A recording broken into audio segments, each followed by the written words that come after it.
नमस्कार जय जगन्नाथ मो दीपा मुझे स्वामी विषय किसी भल कथा कहना चाहिए कि आजिकल स्त्री मैंने स्वामी को मानु ना केते कथा कहते हाथ उठे बाड़ौं कि से स्वामी जानी था कौन मारे कि कौन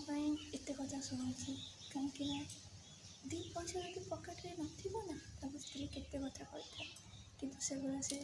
मन भर चापिकी रखिदे था कि से कथा से स्त्री जापारे ना कि स्वामी की केते कष्ट होते केते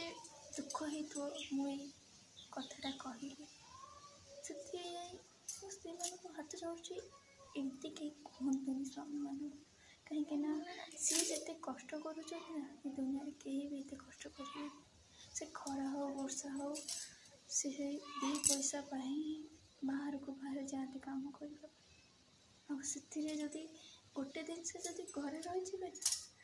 केते कथा शुणा पड़ो किंतु से कहूँ कि मु